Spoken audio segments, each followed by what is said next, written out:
안녕하십니까? 오늘도 계속해서 신명기 10번째 말씀을 나누려고 합니다. 오늘도 지난 주일에 이어서 율법의 올바른 이해란 제목으로 세 번째 말씀을 나누려고 합니다. 두 번으로 끝내려고 했는데 십계명 내용이 너무 많아서 한 번 더 말씀하기로 했습니다. 첫째 시간에는 모세는 율법의 위대함을 증거하기 위해서 요단 동편 땅을 점령하게 된 역사적 사실과 그 진실성을 알게 했다는 말씀을 드렸습니다.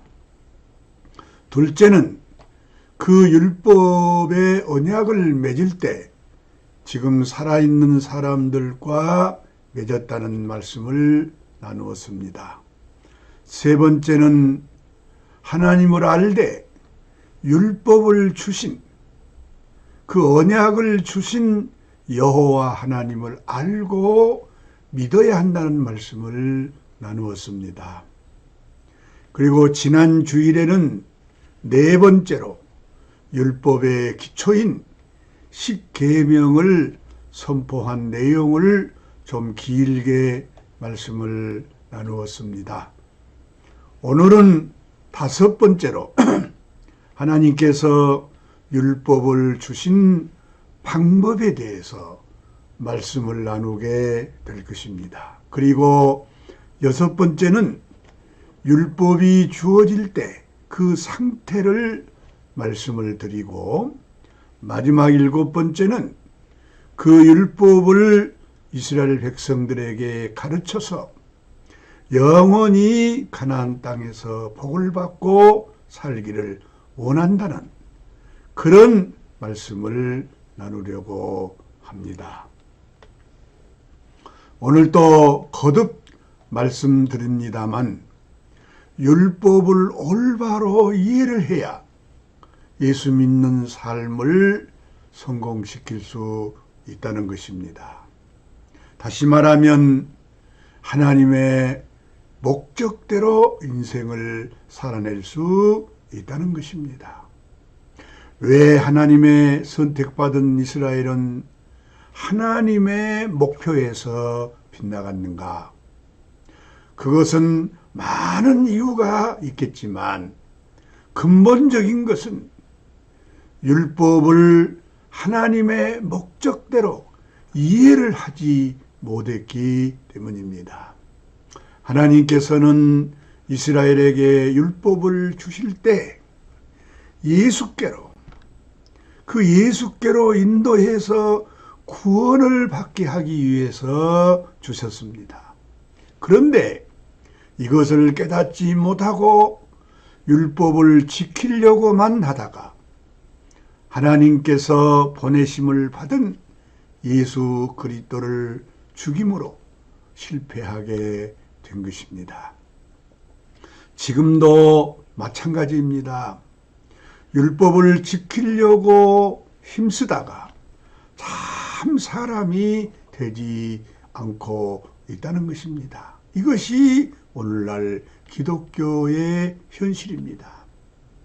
하나님의 말씀을 마음에 새긴 그런 사람이 안 되고 있다는 것입니다. 하나님의 목적은 율법을 지키는 데 있는 것이 아니고 하나님을 표현하는 사람이 되는 데 있습니다.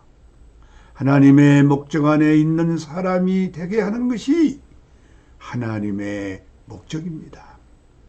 하나님과 연합된 사람이 되면 하나님의 일이 완성되는 것입니다. 그래서 율법을 올바로 이해를 해야 한다는 것을 다시 한번 말씀을 드리고 싶습니다.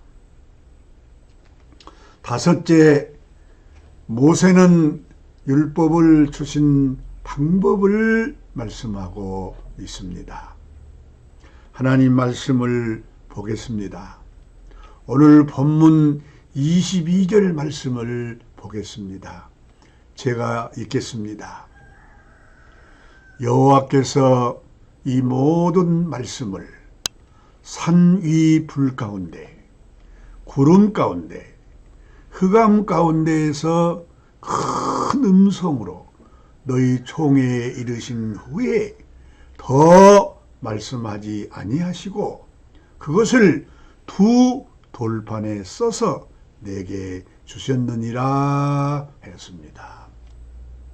이 말씀은 하나님께서 모세에게 율법을 주실 때 두 돌판에 친히 새겨 주셨다는 말씀입니다.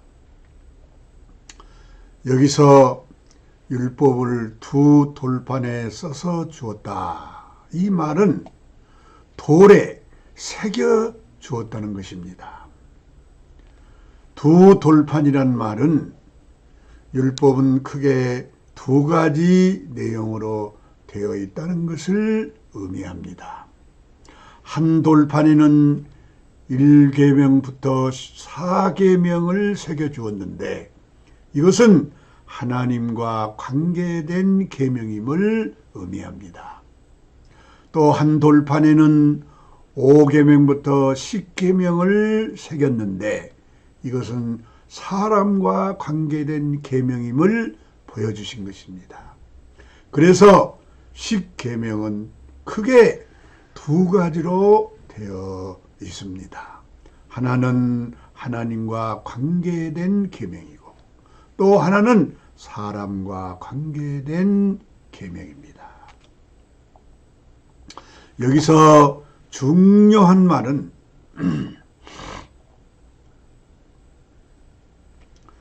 돌판에 써서 주었다는 말씀입니다. 이 써서 주셨다는 말은 말씀을 행할 수 있는 사람이 되게 하려는 것임을 보여주는 것입니다. 하나님께서 십계명을 주실 때 그냥 말로만 해서 주신 것이 아니라 친히 돌판에 새겨 주었다는 것입니다. 이것이 아주 중요한 의미를 담고 있습니다. 이것은 율법의 말씀을 행할 수 있는 사람이 될 수 있는 길을 보여주신 것입니다. 하나님의 말씀은 듣고 배우고 가르쳐서만 될 일이 아니란 것입니다.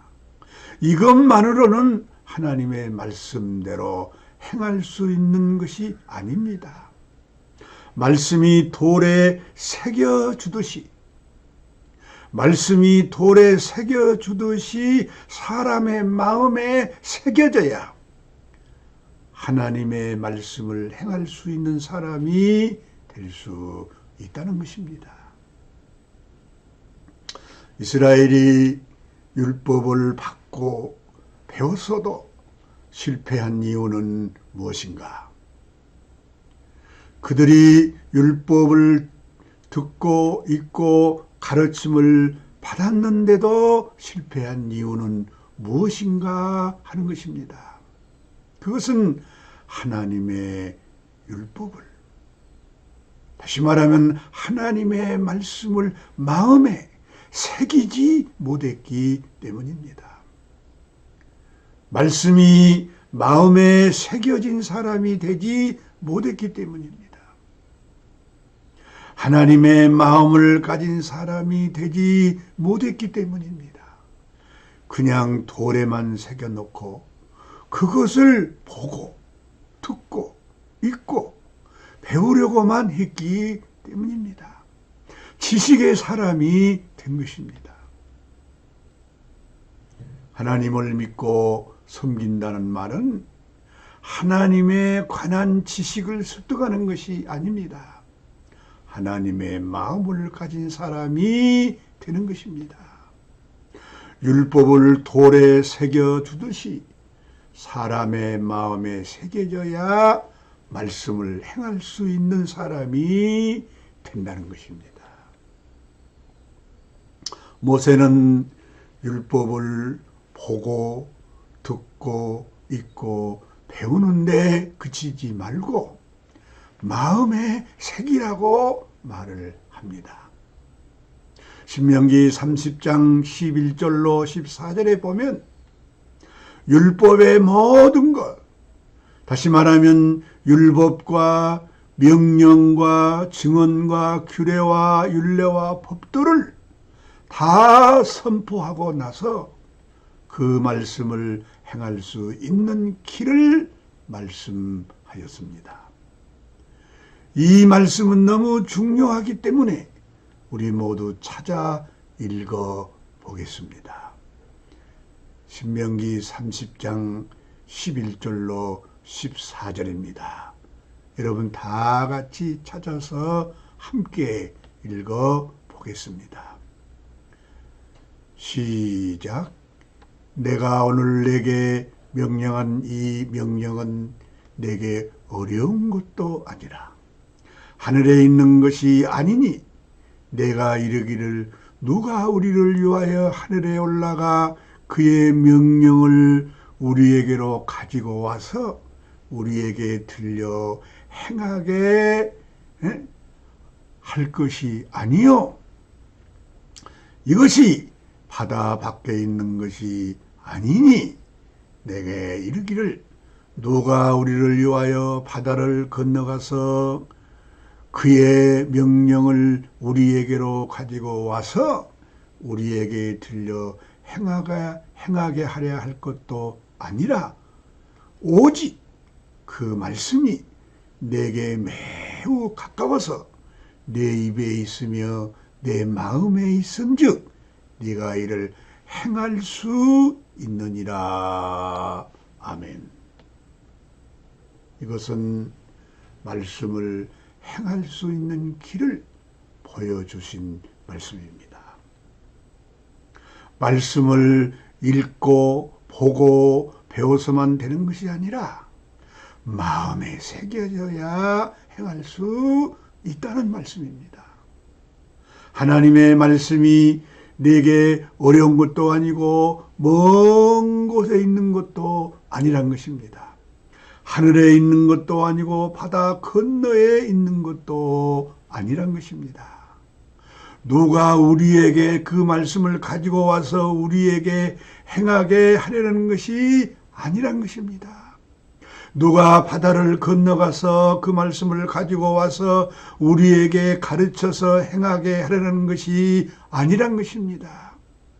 이 말씀은 누가 가르치고 또 가르침 받아서 되는 일이 아니란 말입니다. 마음에 새기면, 마음에 있으면 되어진다는 것입니다. 말씀이 내 입에 있고 내 마음에 있다는 것은 말씀이 생명이 되면 그 말씀을 행할 수 있다는 것입니다. 그래서 하나님 말씀이 아주 가까운 데 있다는 것은 네 마음에 있어야 한다는 것입니다. 네 입에 있고 네 마음에 있으면 그 말씀을 행할 수 있다는 것입니다. 사람은 하나님의 말씀을 지키는 존재가 아니라 표현하는 존재입니다. 하나님을 나타내고 표현하는 문제는 배움의 문제가 아니라 사람의 문제입니다. 존재의 문제란 것입니다. 하나님의 말씀이 있을 곳이 어디인가? 하나님 나라가 있을 곳이 어디인가? 하나님이 계실 곳이 어디인가? 예수 그리스도가 계실 곳이 어디인가? 이것을 알아야 우리 인생이 귀중하고 복이 되고 성공할 수 있습니다. 하나님의 말씀은 뭔데? 돌에 종이에 기록되어 있는 것이 아니라 사람 속에 새겨져야 한다는 것입니다. 하나님 말씀과 사람이 분리되어 있으면 안 된다는 것입니다. 이것이 결국 이스라엘이 실패했던 것입니다.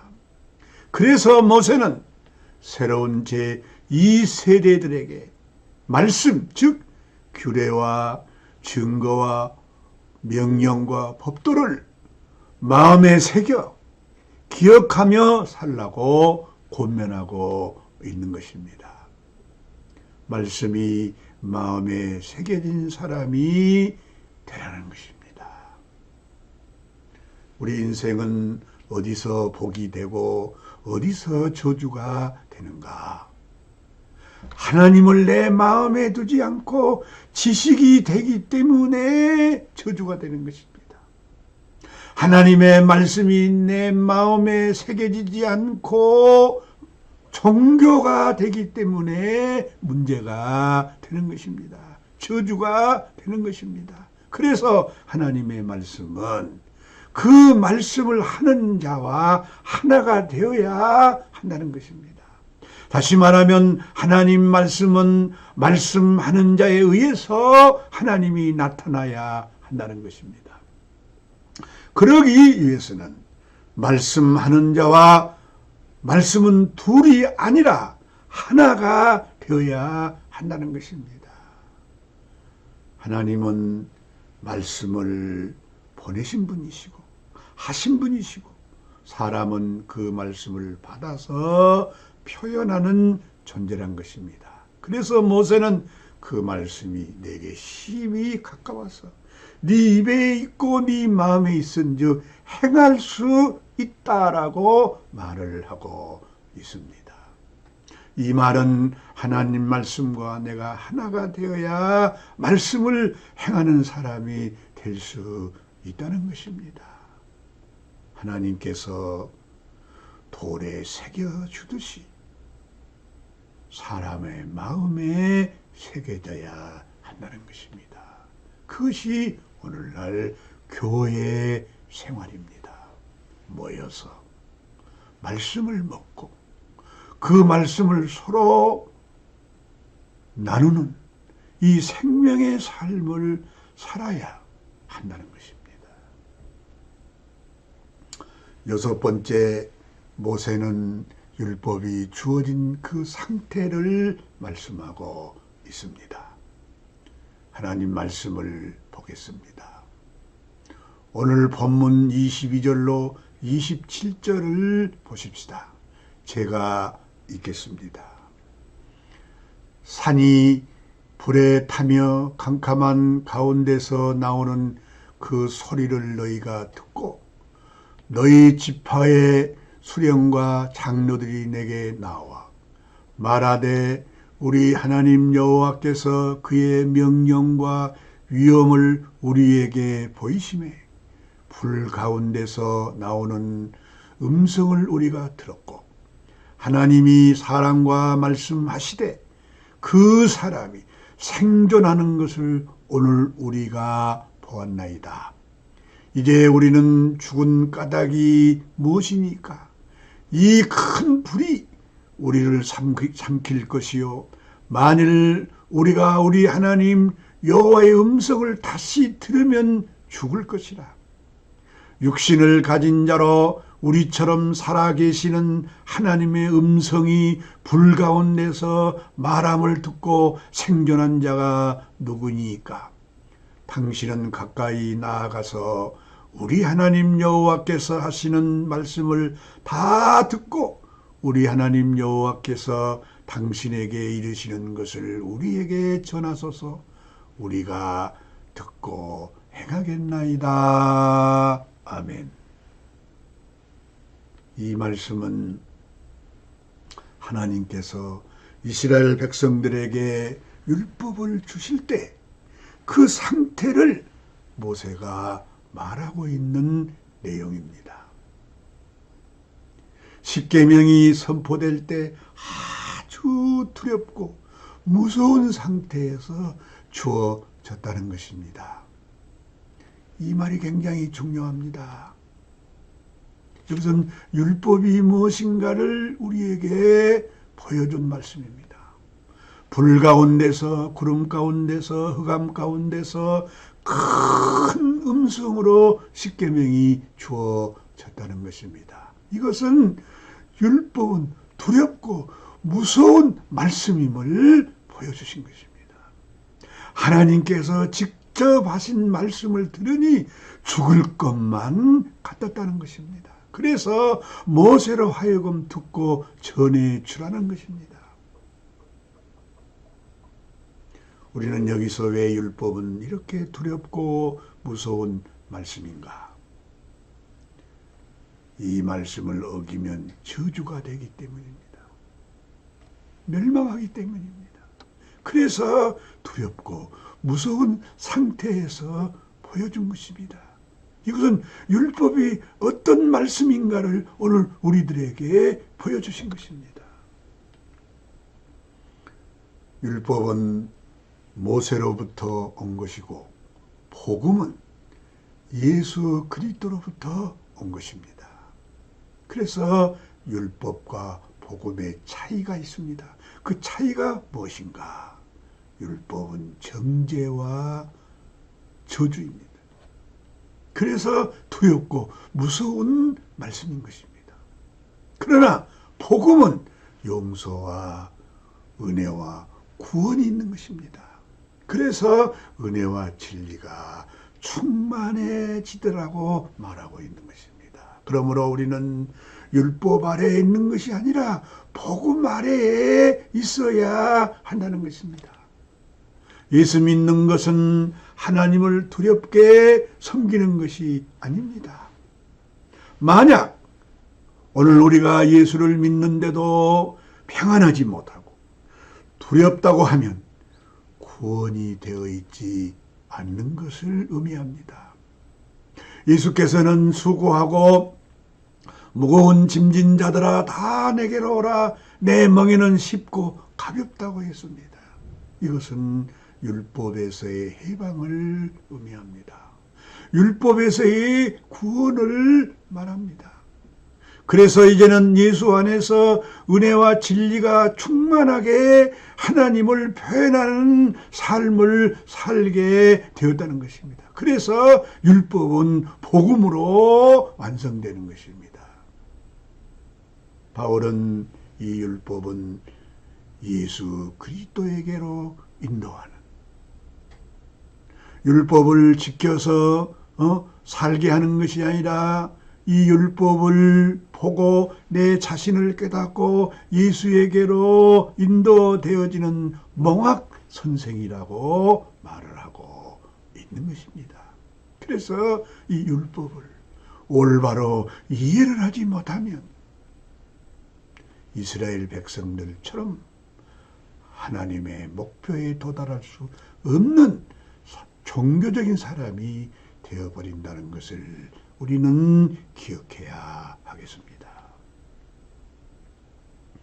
마지막 7번째는 모세는 이 율법을 항상 마음에 새기고 하나님을 경외하기 위해서 가르치고 배우고 지켜서 가나안 땅에서 복 받기를 원한다고 하셨습니다.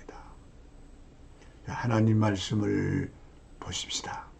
오늘 본문 5장 28절에서 6장 3절입니다.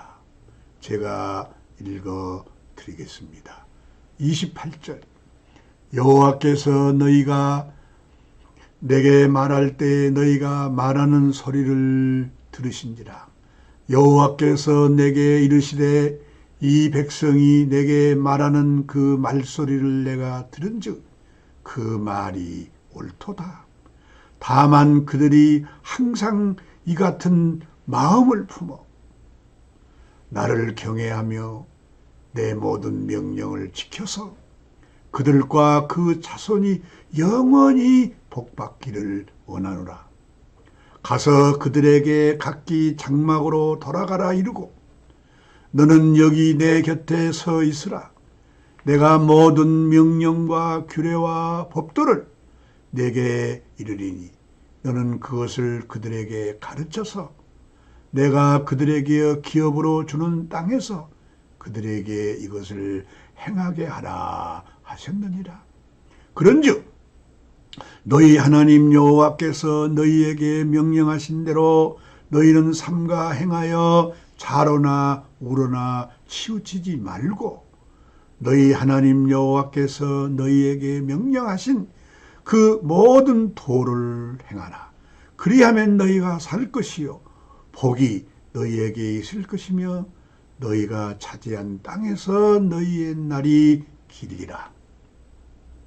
이는 곧 너희의 하나님 여호와께서 너희에게 가르치라고 명하신 명령과 규례와 법도라.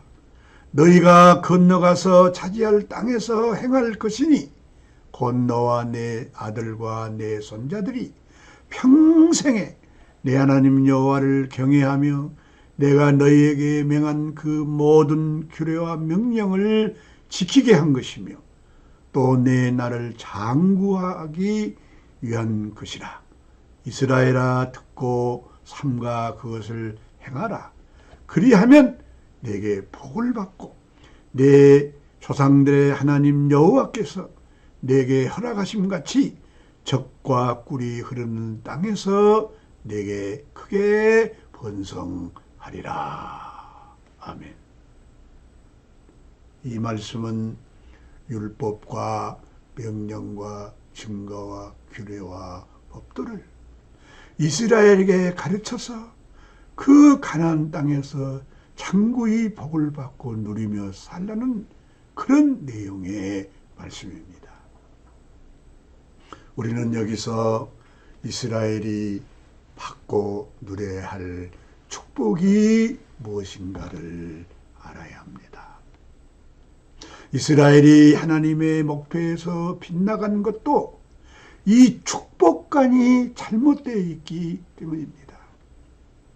이스라엘은 하나님의 축복을 물질적인 것으로만 알고 이 축복관이 바꾸어지지 않았습니다. 이것이 문제입니다. 오늘날 신약의 교회도 마찬가지입니다. 구약의 축복이 신약의 축복으로 바꾸어지지 않기 때문입니다. 구약의 축복은 물질적인 것으로 신약의 예수로 완성될 비유요, 그림자요, 모양입니다. 그래서 이 물질적이고 소유적인 축복에서 인격의 축복으로, 사람의 축복으로 완성이 되어져야 합니다. 사람 되는 축복으로 바꾸어져야 합니다. 그런데 이스라엘은 이 축복관이 바꾸어지지 않았습니다. 그리고 오늘 예수 믿는 사람들도 이 축복관이 바꾸어지지 않고 있습니다. 이것이 문제가 되고 있는 것입니다. 왜 하나님께서는 이스라엘을 애굽에서 구원의 언약을 맺으셨는가? 신명기 4장 5절에서 6절에 그 답이 있습니다. 제가 읽어드리겠습니다. 신명기 4장 5절에서 6절 말씀입니다. 내가 너희 하나님 여호와께서 명령하신 대로 규례와 법도를 너희에게 가르친나니 이는 너희가 들어가서 기업으로 차지할 땅에서 그대로 행하게 하려 함인즉 너희는 지켜 행하라. 이것이 여러 민족 앞에서, 이 말이 중요합니다. 여러 민족 앞에서 너희의 지혜요 너희의 지식이라. 그들이 이 모든 규례를 듣고 이르기를 이 큰 나라 사람은 과연 지혜와 지식이 있는 백성이로다 하리라 하였습니다. 하나님을 나타내고 표현하고 대신하고 계승하는 사람들이 되게 하려는 것이랍니다. 여기서 큰 나라란 하나님을 나타내는 하나님 나라를 말합니다. 그리고 지혜와 지식이 있는 백성이란 말은 하나님을 나타내고 표현하는 사람들을 의미합니다. 그래서 하나님의 축복은 사람 되는 축복입니다. 사람 되는 축복입니다. 하나님을 나타내고 표현하는 그런 사람이 되는 축복입니다. 그런데 하나님을 나타내고 표현하는 문제는 존재적인 문제입니다. 먼저 사람이 되어야 가능한 일입니다. 세상에 어떤 소유나 세상에 어떤 지식이 있다고 해서 하나님을 나타내고 표현되는 것이 아닙니다.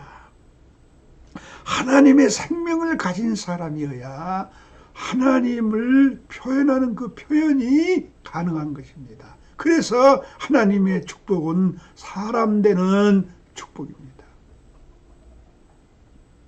사도 바울은 에베소 교회에 보낸 편지에서 하나님께서 신령한 복을 주어 찬송하게 하려고 예수 안에서 너희를 부르셨다고 말씀을 했습니다.